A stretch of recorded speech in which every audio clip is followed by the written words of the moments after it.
ये क्वेश्चन के लिए स्वामी जी प्रथम जिस स्कूल में पढ़े उसका नाम क्या था? स्वामी जी प्रथम जिस स्कूल में पढ़े उस स्कूल का नाम क्या था?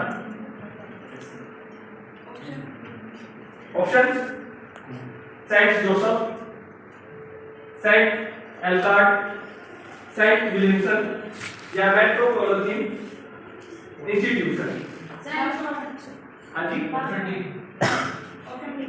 D right.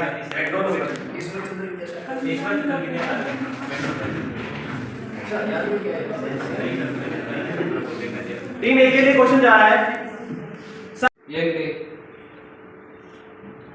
महान दार्शनिक स्वामी विवेकानंद जी का जन्म 12 जनवरी 1863 को कोलकाता में हुआ था।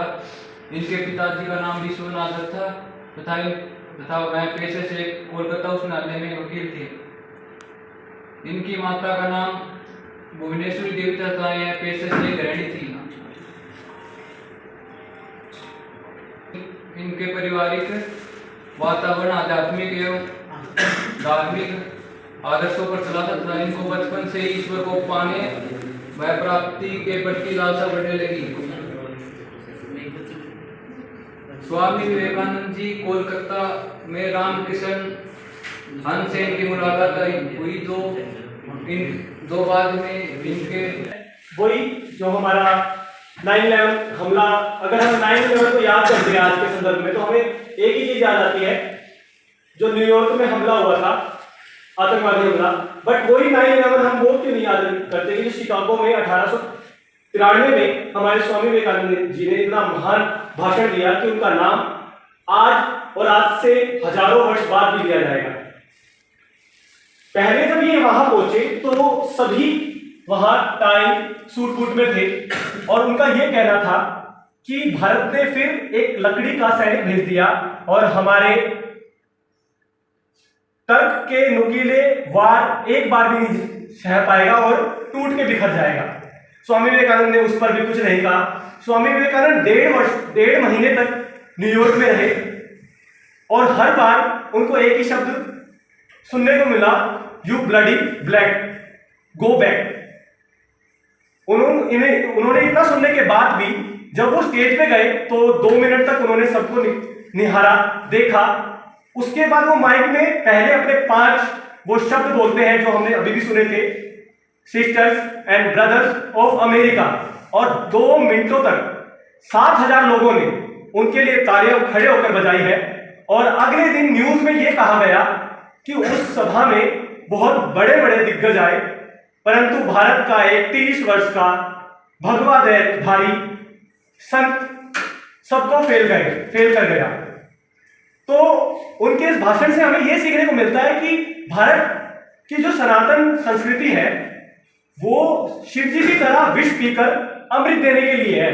उन्होंने 1.5 महीनों तक विष पिया, परंतु दूसरी लाइन उनकी यही थी कि हे अमेरिका के सभी दिग्गज विद्वान, मैं आपको प्रणाम करता हूं कि आपने मेरे को यहां आमंत्रित किया और मुझे यह अवसर दिया कि मैं आपके सामने अपने आप को प्रस्तुत कर सकूं। तो अंत में यही कहना चाहूंगा कि स्वामी विवेकानंद ही हमारे रियल गुरु है। और एक ब्रिटिश रिपोर्ट्स के अनुसार भी कहा गया है कि हमारे जितने भी क्रांतिकारी अरेस्ट हुए हैं उनके पास स्वामी विवेकानंद से रिलेटेड कोई फोटो, कोई लेखनी जरूर रही है। भगनी निवेदिता ने कहा है कि ये संपूर्ण भारत इनके अंदर सिमटा हुआ है। जो हमारे डॉक्टर रविंद्रनाथ है वो कहते हैं कि भारत की राष्ट्रीयता को अगर सही से जानना है तो स्वामी विवेकानंद जी को पढ़िए। एक प्रोफेसर थे उस समय, उनका नाम एक्स से है, मुझे याद नहीं आ रहा, बस में सुनता हुआ आ रहा था, जितना याद है मैंने आपको बताया। तो उन्होंने कहा कि अमेरिका के सभी प्रोफेसरों, सभी दिग्गजों का ज्ञान अगर एकत्रित कर ले तो स्वामी विवेकानंद का ज्ञान, केवल एक स्वामी विवेकानंद का ज्ञान उससे अव्वल है, उससे ऊपर है। धन्यवाद। के जन्म के बारे में मैं मुझे कार्य के बारे में कहना चाहूँगा। तो स्वामी विवेकानंद है वो हमें युवाओं से ज़्यादा प्रेरित हैं, हमसे भी है, वो भी हमसे हैं, एक दूसरे कनेक्ट करते हैं। तो मैं ये कहना चाहूँगा कि वो चाहते क्या थे, हमसे क्या चाहते हैं, अपने समाज से क्या चाहते हैं, इसके बारे में थोड़ी तरक्की बातें मैं रखना चाहूँगा।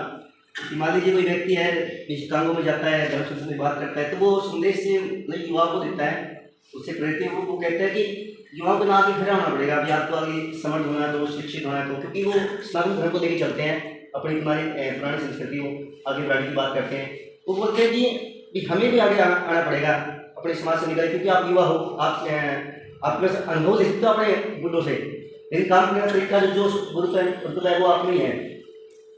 आगे बढ़ तरक्की बात है कि युवा को तरक्की होना पड़ेगा, उसने जो सीखने का तरीका है, बोलने का तरीका है, या फिर उनकी जैसे जो शिक्षाएं हैं जो उन्हें ग्रहण किया या अपने गुरुओं को लेकर, उन्हें पता है कि गुरु का महत्व जरूरी है। आप गुरु के बगैर कुछ नहीं सीख सकते, क्योंकि एक लाठी होगी छड़ी, वो गुरु होती है, वो आपको पकड़ के, गुरु एक मतलब छड़ी पकड़ाता है, वो आपको सारे चलना पड़ता है कि कैसे संभालना है, कैसे समाज में काम करना है। तो उनके मतलब तरक्कीशील विचार है, उनको आगे बढ़ने की बात करते हैं। वो समझते हैं कि इनके बिना कुछ नहीं है, हम किताबों से पढ़ लेंगे लेकिन ज्ञान में से आएगा, आध्यात्मिक ज्ञान की बात बोलते हैं वो।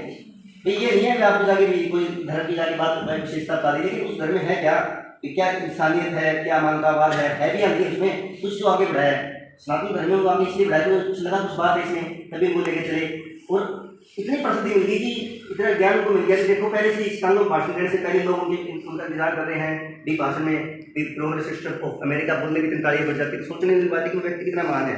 वो महान इसलिए नहीं कुछ ज़्यादा पढ़े लिखे, महान इसलिए उनके विचार अच्छे हैं, उनके तरफ से विचार है, वो विचार समाज के लिए कामयाब है, जैसे कि महात्मा बुद्ध के विचार है। ठीक है, तो हम यही आपसे उम्मीद करते हैं कि हम ऐसे ही आगे बढ़ना है हमें भी, ना कि आदमी के जन्म स्थान देखना है, ना कि शक्ल देखना, ना स्वरूप देखना है, बस उसके विचार देखना है कि हमारे से मतलब चाहते क्या है।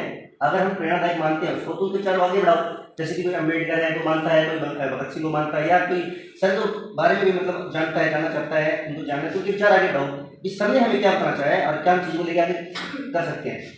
ठीक है, स्वामी जी ने उसे कहा कि ये मेरा पालतू कुत्ता है, तुम इसे घुमा के लेके आओ और तब तक मैं तुम्हारे समस्या का समाधान ढूंढता। तो चला गया, तो वो तो सीधा जा रहा था, वो कुत्ता कभी इधर जा रहा कभी उधर, सीधा नहीं चल रहा था। जब वो वापस आया ना तो स्वामी विवेकानंद ने पूछा, अरे तुम तो करके भी नहीं लग रहे, लेकिन ये कुत्ता इतना हाँफ क्यों रहा है? बोले सर मैं तो सीधा चल रहा था, लेकिन ये कभी इधर जाता कभी उधर जाता, तो ये पूरे रास्ते ना सीधे रास्ते नहीं चला, इसलिए हाफ रहा है, थक गया है। तो स्वामी विवेकानंद ने बोला कि इसी तरह तुम करते हो, तुम अपना कोई मंजिल तय ही नहीं करते हो और ऐसे ही इधर उधर भटकते रहते हो, इसलिए तुम थक जाते हो और सफल नहीं हो पाते हो। यही हमें हमारी लाइफ में भी देखना चाहिए। इससे हमें यही शिक्षा मिलती है कि हमें अपनी लाइफ में कोई गोल, कोई लक्ष्य बनाना चाहिए, जिससे कि हम सीधे समय हमें पता हो किसकी ये लाइन है और हम वहाँ जाकर सफल होंगे। अगर हम इधर भटकेंगे उधर भटकेंगे तो हमें सफलता कभी नहीं मिलेगी। Thank you. संघर्ष होगा, जीत भी उतनी शानदार होगी। चिंतन करो, चिंता नहीं, नए विचारों को जन्म दो। विचार ही इंसान को महान बनाते हैं और विचार ही इंसान को नीचे गिराते हैं। शंका का कोई इलाज नहीं, चरित्र का कोई प्रमाण नहीं, मन से अच्छा कोई साधन नहीं और शब्द से तीखा कोई बाण नहीं। कोई लक्ष्य मनुष्य के साहस से बड़ा नहीं, हारा वही जो लड़ा नहीं। इसके विचार के माध्यम से मैं यही कहना चाहती हूँ कि पहले तो हमारा लक्ष्य निर्धारित होना चाहिए, तो उस लक्ष्य को जिस मार्ग पर हम चलते हैं उसी मार्ग पर जाएं, उससे अलावा और कोई मार्ग ना चुने। और स्वामी विवेकानंद ने मानवता के आधार पर अनेक लोगों को जागृत किया, अनेक लोगों को जागृत। उसके लिए स्वामी विवेकानंद जी के लिए 2 मिनट तक लगातार तालियां बजती हैं। Sister and brother of America, इन्होंने स्वामी विवेकानंद को कंडेंस इंडिया कहा है। आप टीम में नहीं हो, ऑप्शन में भी नहीं है, मैं पढ़ के आया हूं, मैं ऑप्शन में नहीं है।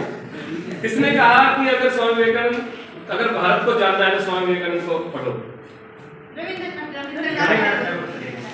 स्वामी विवेकानंद जी ने अपना मठ कहाँ स्थापित किया, किस वर्ष?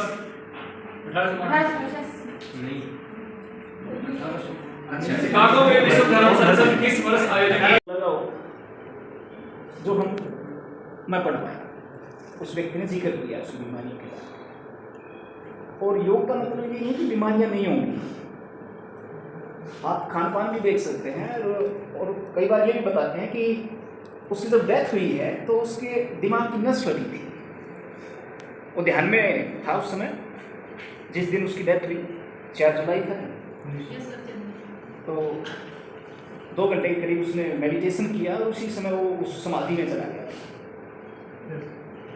और उसमें कहते हैं कि उसकी दिमाग की नस फटी थी, तो वहीं पर ये लीला समाप्त हो गई। और विवेकानंद के बारे में तो बातें बहुत हैं, ऐसी बातें हैं कि आप प्रेरणा ले सकते हैं। सुभाष चंद्र बोस जी भी कहते हैं कि अगर वो जीवित होते तो मैं उनके चरणों में होता। देखिए वो उस समय का एक ऐसा है ना, एक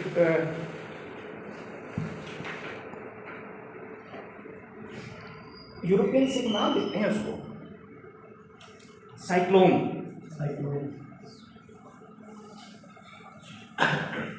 साइक्लोन आप समझते होंगे क्या होता है? बवंडर तो उसको उस जो भाषण हुआ था उसके बाद उसका नाम निकाला था, शिकागो के भाषण के बाद। शिकागो के भाषण के बाद मीडिया ने दिया। हालांकि वो बच्चे बता रहे थे क्या कि कुछ नाम दिया, तो मैंने सोचा वो नाम भी लेके आएंगे। तो आप बस उस व्यक्ति को देखो, उसको महसूस करोगे तो आप ये होगा कि हाँ शायद हम भी उसके नज़दीक या उसके बारे में सोचते हैं, तो हमारा लक्ष्य भी हम निर्धारित करेंगे। समाज में एक अपना खुद का व्यक्तित्व होता है, जिसको मैं कई बार आपको बोलता हूँ कि एक ओरा होता है हर व्यक्ति का। ओरा समझते हैं? हिंदी में आभा मंडल कहते हैं। जैसे आज का ऐसा सबका अपना अपना होगा। जैसे कोई आपने देवी देवता की तस्वीर देखी होगी, उसके पीछे एक घूमता हुआ मतलब रोशनी दिखाई देती है, वो उसका ओरा दिखाया जाता है, उसका प्रभाव, उसकी पॉजिटिविटी। तो आप क्या करना चाहिए? आप अगर नेट यूजीसी क्लियर करना चाहते हो तो उन्होंने क्या कहा? एक लाइन कही है, वो निरंतर बढ़ते रहे लक्ष्य की तरफ। तो जब तक आपका ये इस सेशन में फरवरी में या जून में नेट का पेपर हो रहे हैं तो आप उसके लिए तैयारी करो। और जो आपके सर कह रहे हैं कि आप नेट करोगे तो अच्छा रहेगा, आगे पोस्टें आने वाली है तो आपके बेनिफिट रहेगा। तो लक्ष्य एक तो आपका वो है नेट पढ़ा। दूसरा एक समाज के बारे में इनकी देखो ध्यान कैसे है, तो एक मन और एक चित्त। अगर हम एक कार्य एक समय में करेंगे, जैसे आप यहाँ बैठे हो, सर बोल रहे हैं, उनकी सुन रहे हो और उनको इम्प्लीमेंट कर रहे हैं, ये नहीं कि हमने भगवान ले लिया तो कोई फायदा नहीं है। उनके कर्म क्या थे, किसी भी महान व्यक्ति के कर्म क्या थे, वो वहां तक कैसे पहुंचे, वो कर्म को हम अगर ध्यान करेंगे और बिना किसी भेदभाव के, ये नहीं कि हम कहीं जाति धर्म भाषा के आधार पर भेदभाव करें कि ये है, शकल सूरत कैसी है उसके अनुसार उसे आचरण करें। उससे ऊपर उठकर इनका एक ही लक्ष्य था, उठो जाओ। जब तक कौन सा लक्ष्य है, पहले छोटा गोल आप ये लक्ष्य की आप जिक्र करें, टारगेट की कि हमारा ये नेट का होना चाहिए, फिर हमारा एक स्टेटस होना चाहिए, फिर सर ने कहा कि एक आभा होनी चाहिए, पीछे से आपका थोड़ा पता चले कि ये विद्यार्थी ये कहीं भी जाए। ये नहीं कि आप यहाँ इस कॉलेज में आज हो, कल किसी दूसरे कॉलेज में प्रोफेसर भी बनोगे, तो वो लक्ष्य आपका टारगेट होना चाहिए। तीसरा एक सर ने बताया कि ये परिषद बनाई गई है, बहुत अच्छा लगा। तर्क, क्रूतियां, आडंबर और चीजें उनसे दूर करने के लिए तर्क सोसाइटी, तर्कशील सोसाइटी या विवेकानंद है उनके नाम से है, उनके अनुसार हमें आचरण करना चाहिए। तो मेडिटेशन की बात आती है तो वो हमें जरूर करनी चाहिए, सुबह शाम जब भी आपको मिले। पढ़ाई करें तो उसमें मेडिटेशन होता है। अगर मैथ और म्यूजिक है ना, अगर विद्यार्थी तैयारी करते हैं उसकी, उसका एक समय में एक ध्यान रहता है। लेकिन हिस्ट्री है, पॉलिटिकल है, और है, कुछ पढ़ते हैं तो पढ़ते हैं, ध्यान कहीं और है। क्लास में टीचर पढ़ा रहा है, ध्यान हमारा कहीं और है। जब हम खेलते हैं तो दूसरी बातें हैं, जब हम खाना खाते हैं तो कोई दुख की याद आती है, तो वो खाना पचता नहीं सही। तो जो भी कार्य करें आप एक समय में करें और लक्ष्य निर्धारित करें। और ये प्रतिशत है ना, एक बड़ा रूप ले। जैसे आप तो चले जाएंगे, आपके बाद में नए बच्चे आएंगे, उनको भी तैयार करना है, तो धीरे धीरे डिस्कशन करनी है आपस में। दो बच्चों का ग्रुप बना लो नेट की तैयारी के लिए। टीचर बता रहे हैं कि आपको ये सिलेबस है, ये मिल नहीं रहा, तो आप 3 किताबें देखो, 10 किताबें देखो, मंगाओ कहीं से, कैसे करो। टीचर पढ़ाना है, कल ये सिलेबस ही तैयार करो, ऐसे बुक तैयार हो सकती है। मैं अभी 2 दिन से एक किताब पढ़ रहा था राजनीति विज्ञान की। इतिहास प्रीवियस ईयर और फाइनल ईयर के स्टूडेंट हैं, तो इन्हीं में से एक विद्यार्थी ने मेरे पास एक प्रस्ताव लेके आया था कि जब मैं पहले यूजी कॉलेज में था तो वहाँ एक हिस्ट्री एसोसिएशन हमारी होती थी, जिसके माध्यम से हम अलग अलग इतिहास से जुड़ी गतिविधियों में भाग लेते थे। भागीदारी स्टूडेंट की रहती थी, टीचर्स का सिर्फ मार्गदर्शन मिलता था, उसमें सभी कार्य स्टूडेंट के द्वारा किए जाते थे। तो यहाँ पीजी क्लास है, 6 पीजी हैं, हिस्ट्री की पीजी है, तो क्यों ना इस तरह की एक क्लब का आयोजन, क्लब यहाँ गठित किया जाए। तो उसी प्रस्ताव को स्वीकार करते हुए मैंने चर्चा भी की थी डॉक्टर प्रदीप जी से भी, कृष्ण सर से भी चर्चा की। तो एक आज क्योंकि कल प्रदीप सर नहीं होंगे तो हमने एक दिन पहले स्वामी विवेकानंद जी की जयंती बनाई है, इसी अवसर पर हमने एक क्लब गठित करने का निर्णय लिया। अब क्योंकि पहले मन में था कि हम भी हिस्ट्री एसोसिएशन का ही गठन करेंगे, लेकिन फिर ये आया कि कई स्टूडेंट हो सकते हैं जो इतिहास विषय से दाखिला भले ही न ले पाए एवं इतिहास में, लेकिन उनकी रुचि रहती है।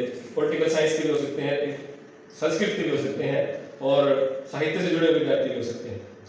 तो फिर हमने तय किया कि हम इस क्लब को नाम देंगे विवेकानंद विचार मंच। एक ऐसा माध्यम जिसके माध्यम से महापुरुषों की जयंती, कोई राष्ट्रीय पर्व है, जैसे कि अभी 25 तारीख को मतदाता दिवस है, 26 जनवरी को गणतंत्र दिवस है, इस तरह के कार्यक्रमों में स्टूडेंट अपने स्तर पर स्वयं आगे बढ़ते हुए, जैसे आज आयोजित किया है प्रश्नोत्तरी प्रतियोगिता और भाषण प्रतियोगिता, तो उसमें और भी एक्टिविटी हो सकती है जागरूकता से जुड़ी हुई, ग्रुप डिस्कशन हो सकती है, कोई लेक्चर भी हो सकता है, किसी भी टीचर को आयोजित कर सकते हैं। अगर उसका नाम हम इतिहास एसोसिएशन रखते तो उस दायरा सीमित हो जाता। विवेकानंद जी युवाओं से जुड़े हुए हैं, इनका दायरा बहुत बड़ा है, किसी विषय से सीमित नहीं हो सकता। तो हमने